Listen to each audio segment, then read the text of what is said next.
Hey, what's going on, guys? This is Rob, and I need all of you guys to go to Joe Rogan's Twitter account and just spam his Twitter account and just say, bring Comics Explained onto the podcast. Joe Rogan, I want to be on the Joe Rogan podcast. It's like the coolest podcast ever. And I think it'd be so awesome to be on there. Dude, I'll teach you everything about comics, man. I'll teach you everything you want to know about comic books. Go over there and just spam his Twitter account, guys. Just spam the hell out of the thing. And then we'll see what happens. Either I make an enemy out of Joe Rogan, which I really hope I don't do, or he's just like, this man with a magical voice, I must bring him onto my podcast because he sounds awesome. And I am.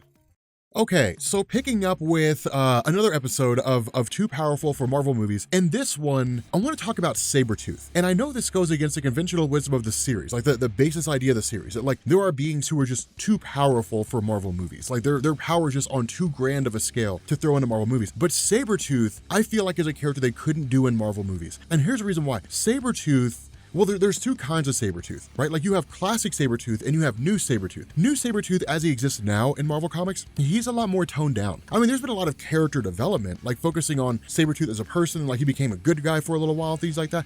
You go back to Sabretooth in the 1980s with Chris Claremont? No, the guy was just he was just a mindless killing machine. I mean, just mindless in every sense. Like all he wanted to do was just kill and cause death and destruction. That's all he wanted to do. And he was very, very, very good at it. The way that character was done, it was a whole different world. That's the thing to keep in mind, guys. Like, it's one of the things that I've noticed. I was sitting here thinking about this the other day. It's one of the things that I've noticed, having read Marvel Comics for so long. One of the things we've noticed is that comic books have gotten a lot more like G-rated, so to speak. I mean, not truly G-rated, but like they've become less dark and less like violent over the years. Take, for example, like the X-Men after House of M. The X-Men after the events of House of M, it was basically rebuilding the X-Men landscape. And while you had darker stories like X Necrotia, like even then, they were still not that violent. Like they were just kind of like, okay, so like some things happen and some characters get developed. No. Like the darkest you really get during that point in time, I would say the darkest you get after House of M is when William Stryker comes back and then blows up a busload of mutant kids. That's about as dark as it gets. But like, that's Chris Claremont, man. Chris Claremont did that all the time. God Loves, Man Kills, one of the greatest X-Men stories of all time that introduces William Stryker and the Purifiers. People who believe that God wants them to kill mutants. The story opens with the Purifiers killing kids. They're begging for their lives. They're like, no, please don't,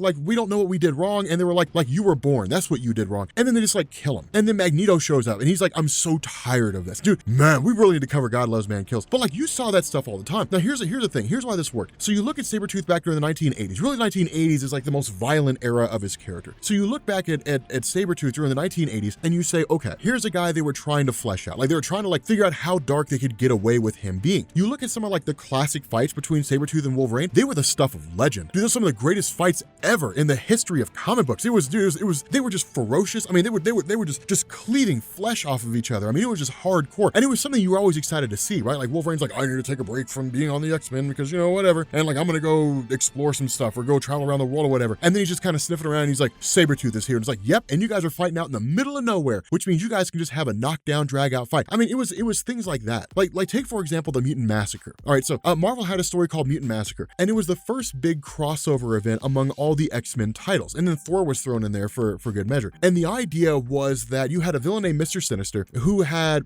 or at least Gambit had previously contacted Sinister and said, hey, look, I need you to basically reduce my powers because I can't control them and they're just too powerful. So Sinister does that and says, I will call on you for a favor later on. Now fast forward and Chris Claremont introduces the Morlocks. And the Morlocks were these mutants that existed underground in the sewers of New York that were basically like physically deformed. They lived down there because the physical appearance of them would make them, cast-outs on the surface world. And so they took up refuge in New York. Sinister got wind of them, and then he believed they were experiments. They were basically things that he had created and had gone awry. And so he basically grabs Gambit and says, your job is to grab Sabretooth and grab a whole bunch of these guys and go to the Morlock tunnels. Now, Gambit wasn't really told what was going to happen, and he didn't know what was going to happen until he got there. And then once like all the marauders, the henchmen of Sinister started killing all the Morlocks, Gambit bailed. He's like, I'm not having anything to do with this. And he took off. I think he saved like some Morlock girl and then just ran. Like, cause he's like, this is way too much. Eventually the X-Men found out and they thought that he was a part of it. So they kicked him off the team, which created like this huge schism between himself and Rogue. But no, like the other Marauders were there and they're like, we're doing this for a job. Sabretooth was doing it for the pleasure. He was just doing it because he could. He's like, I just want to kill people. You don't even have to pay me. Like, I'll just do it for the fun of doing it. Sabretooth back then, you throw him in the Marvel Cinematic Universe. You take Sabretooth out of the 80s in the comics, and you throw him in the Marvel Cinematic Universe, and you say, like, in order to get to Wolverine Sabretooth, you have to kill all the Avengers. He'll tear them apart. I mean, he'll rip them to pieces. Iron Man would stand a pretty good chance because it's Iron Man and he's got, you know, his repulsor beams and stuff like that. But even you know, Sabretooth with adamantium, he'd still tear through Iron Man. Now,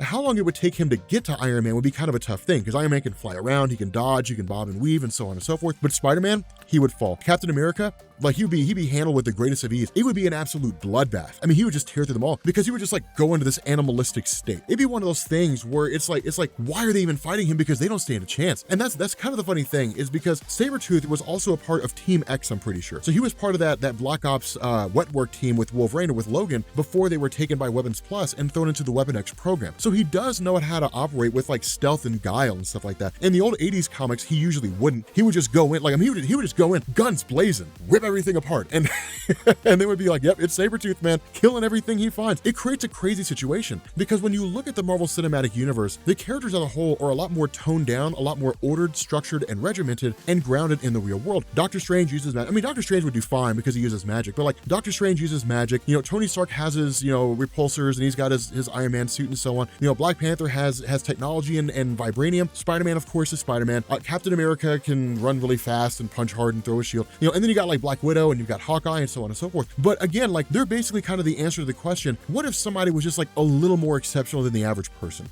right? Like, Hawkeye is just really, really accurate. Black Widow is just like a really, really good assassin. And like, Captain America basically is like a guy on steroids. And like, Iron Man's super smart, and Black Panther has vibranium. But like, in and of themselves, there's nothing special about them. The only person is the Incredible Hulk. I mean, all it would take is Banner turning into the Hulk, and then just be the end of Sabretooth. But say that like we removed Banner from the equation. We said, okay, Banner's not here. For whatever reason, he's off doing something, I don't know, trying to get back together with Betty Ross, even though she friend zoned him. Like, whatever the case is, like he's off doing his own thing, so he's out of the picture. All right, so that leaves everybody else. No way. Like, I mean, especially if they're separated. Now, if they're all in like the Avengers Tower, then sure, they could probably overpower him just by like sheer force of will. But even then, I would say they probably wouldn't have a chance. But if they were all individually separated, and it was like somebody went to Victor Cree, they went to like Sabretooth, and they said, kill each one of these guys, and then I'll let you kill Wolverine, or something like that. Or even if it was like Wolverine himself, he was like, okay, like for whatever reason, Wolverine feels like being a dick, and he's like, you know what, I'm not gonna fight you, Sabretooth, until you kill all the Avengers, because whatever, man, we need to make X-Men movies, we got to get them out of the way so we can do it. I have no idea.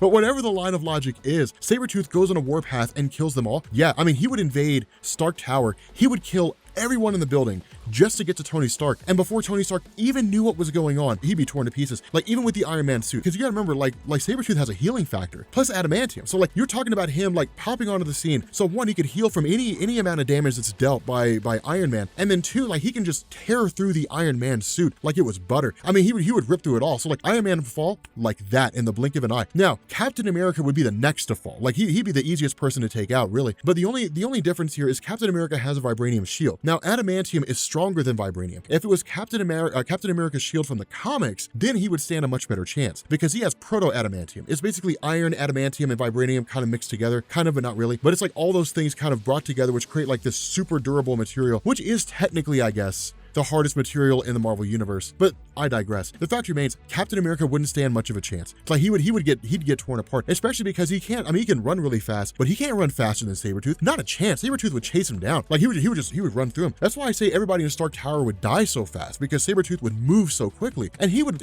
enjoy it. Oh, he'd be laughing and he'd be loving it every step of the way. After that, you go into Spider-Man. Spider-Man would fall pretty fast. The only thing that Spider-Man would have over Sabretooth would be his spider sense, but he couldn't really defeat classic Sabretooth. I don't think he could beat classic Sabretooth. Not Spider-Man in the MCU. I mean, Spider-Man in the comics has done it before, but like in the MCU, he wouldn't be able to do it. So really, it would just come down to Peter Parker just fleeing for his life. That's all it would be, him just running as fast as he can. At the end of the day, it would all boil down to Doctor Strange, like binding Sabretooth or like wiping his mind or something like that. Something along those lines. I mean, Black Widow would fall, Hawkeye would fall. I mean, they would all die. It's mindless ferocity, which is something that we've never seen in the Marvel Cinematic Universe. Even Thanos, as hardcore as he was not mindlessly ferocious. Like, everything needs to be in balance, because, you know, like, I'm Thanos and I have this genius idea. I'm gonna wipe out half the life in the universe. Why? Because the universe is overpopulated. Well, hey Thanos, I have a question. What happens when like everything goes back to normal and like the other half of the universe that lived just like procreate, and then like we're right back where we were before. You're not really fixing anything. Dusted. Like, you know what I mean? It's like God, Thanos was an idiot in the Marvel Cinematic Universe. And nonetheless, the fact remains here, like Thanos was ordered, structured, regimented, right? Gamora, ordered, structured, regimented. Everything is like that. It's grounded to make it easier and more tangible for us as viewers to understand, really for the casual moviegoer to understand. You take all that order and structure, and then you throw chaos in there and watch what happens. It'd be a bull in a china shop, which I think would be cool to see. That's why when they do X-Men movies, I want to see classic like 1980s Chris Claremont Sabretooth, just violent, ferocious, killing everything in his path, laughing all the while, taking enjoyment. I mean, even Liev Schreiber's like Sabretooth from like the Wolverine Origins movie, that's not 1980s Sabretooth. That's still restrained. It's a whole different beast. Like, I mean, it's like you'd have to go back and read 1980s Sabretooth to really see how violent he was. It was insane. I mean, he was just like, I mean, there was one fight where he and Wolverine fought each other. Like Sabretooth just like gashes Wolverine's stomach and just like spills his guts everywhere. It's stuff like that. Like it was just insane knockdown, drag out fights. They were amazing fights. But nonetheless, Sabretooth doesn't have like a huge, like he's not godly powerful, right? He's not like Franklin Richards. He's not Molecule Man or anybody like that. But because of the fact that he's so chaotic, because of the fact that he's such a mindless killing machine, because of the fact that like he won't stop until someone like Wolverine makes him stop, he would tear everybody to shreds. Like, I mean, they wouldn't stand a chance. So I mean, I think it's kind of a cool concept. I think it's a cool idea. Grab Sabretooth, throw him in the MCU, and just watch how it all unfolds. But with that being said, guys, we're gonna bring this video to an end. If you are new here to Comics Explained, make sure you guys hit the sub button to become part of the Rob Corps. If you guys enjoyed this video, make sure you drop a like, and yeah, I will catch you all later. Peace.